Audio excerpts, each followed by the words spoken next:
Chicken biryani রান্না করলাম। ছেলের খুব পছন্দ চিকেন বিরিয়ানি, তাই অ্যাভেলেবেলই রান্না করা হয়। খেতে ভালো হয়েছিল।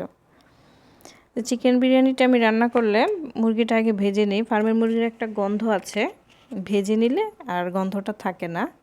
হলুদ মরিচ মাখিয়ে আমি তেলের মধ্যে লাল লাল করে এটা ভেজে নিই আগে। বসিয়ে দিলাম চুলাতে পাতিলটা। আমার পাতিলটা একটু বড়ই, যদিও আমার রান্নার পরিমাণটা ছিল কম, তারপর বড় পাতিলে আমি রান্না করে আমার জন্য সুবিধা হয়।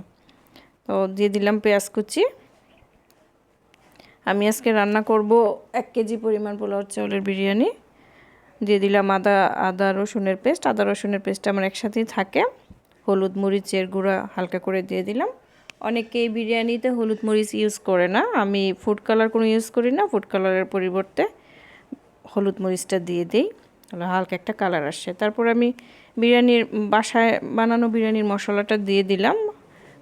কাঠবাদাম কাজু বাদাম দিয়ে মশলাটা বানিয়ে তারপর আমি এটা ব্যবহার করি বিরিয়ানিতে। দিয়ে দিলাম সাথে কিছু কাঁচামরিচ ব্লেন্ড করে রাখা। তারপর চাউলগুলো দিলাম। চাউলগুলো একদম খুব ভালো করে নেড়ে চেড়ে দিলাম, একদম শুকনা করে নেড়ে চেড়ে এটা করব, পানি দেবো এটার মধ্যে। পরিমাণ মতো পানি দিলাম।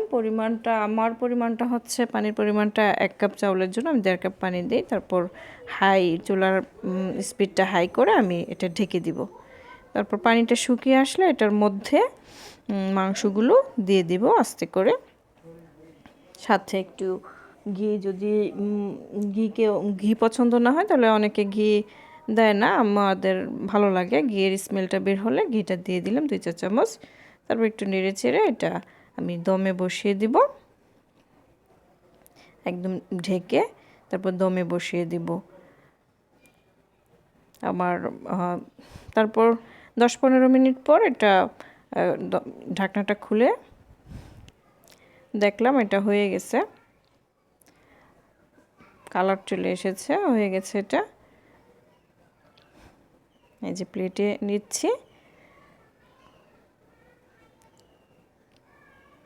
কালারটাও ভালো এসেছে,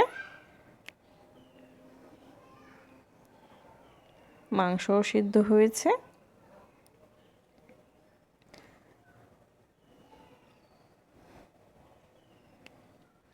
খেতে ভালো হয়েছিল, টেস্টি হয়েছিল।